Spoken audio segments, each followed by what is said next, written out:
just on the dog walk, and you know, I was thinking, should I do like a day in a life today and all that kind of stuff again?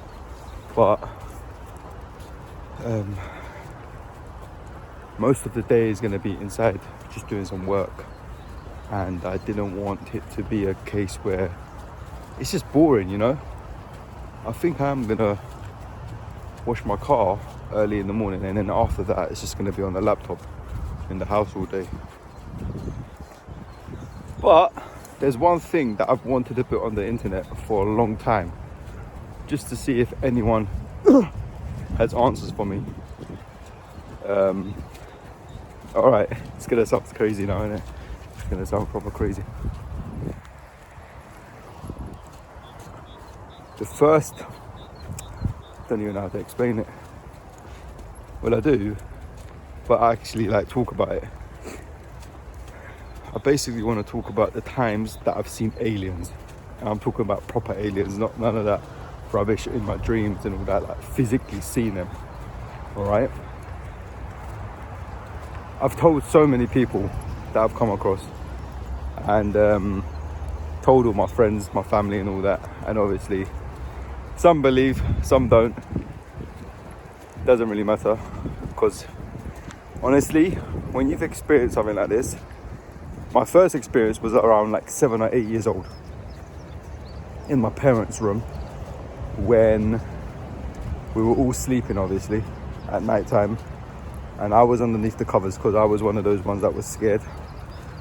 And maybe this is the reason why. Because I still remember it like it was yesterday. So sleeping, and I always used to sleep on my dad's side, and I used to be underneath the covers and I used to make like a little arch with the duvet, so then I could breathe while being underneath there. And there was this night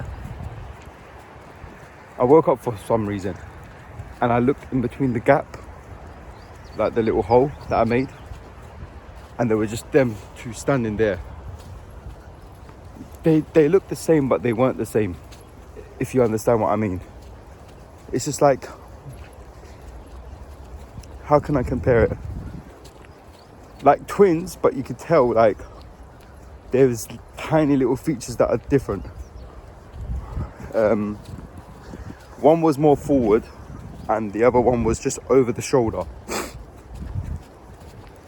And the reason why I remember it so well is just because of the skin that they had.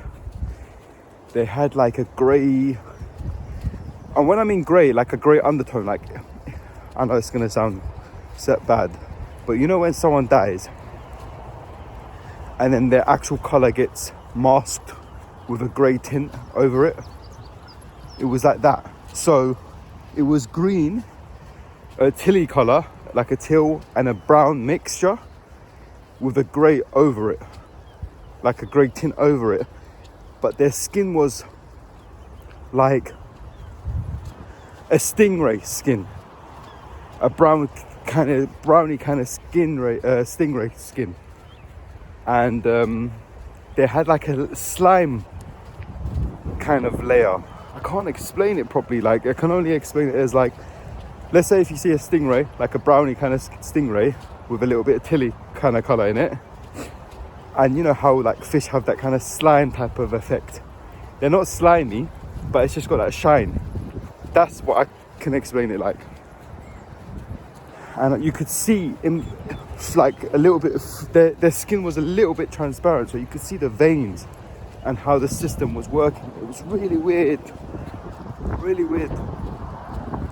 I remember when I first saw them, I looked at their face, and you know when you're shocked, and you know, whenever I explain it to people, they always say, "Oh, how come you didn't say nothing? How come you didn't scream?" You don't scream in a situation like that. You don't scream in a situation like that, especially at that age, probably. You know? And the eyes were like, it was just black. I could say the eye size was around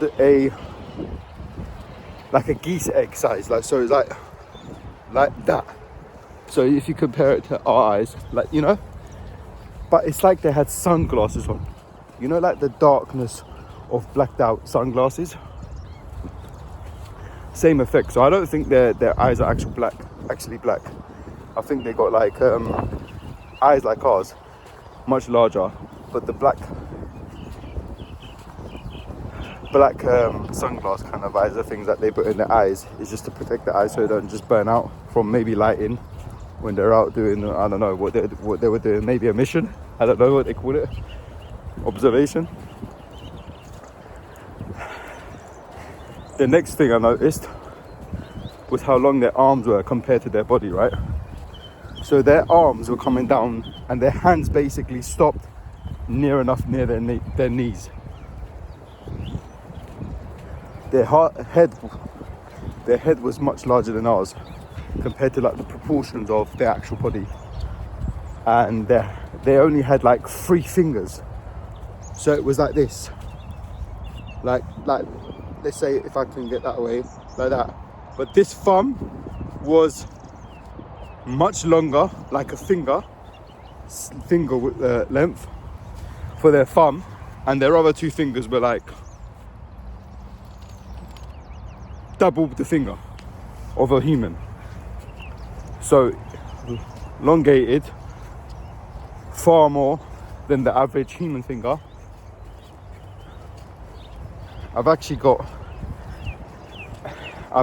drawn it from what I saw that night, and I tried doing a ChatGPT render to try and get the skin as close as possible and the face as close as possible. They barely had a nose, but you could see they had a nose. It was like a little bump with 2 slits. And ever since that day, I always used to say it, the exact same story. You know, people think, I said that the rubbish, you probably was sleeping, and you start, no, this was not sleep. Because the only reason why I know it wasn't me sleeping is because for the 5 or 6 seconds that I saw them and I was just staring at them, and then I closed my eyes, that's when I got scared. After 6 seconds realizing, what the hell is this? I heard a voice in my head say, go sleep. And as soon as I heard that, it was the next morning. And then like for years, nothing happened. And then I remember being around 15, 16, and then waking up to like a bright light from my window, and then looking outside the window and seeing like a big UFO hovering in the garden.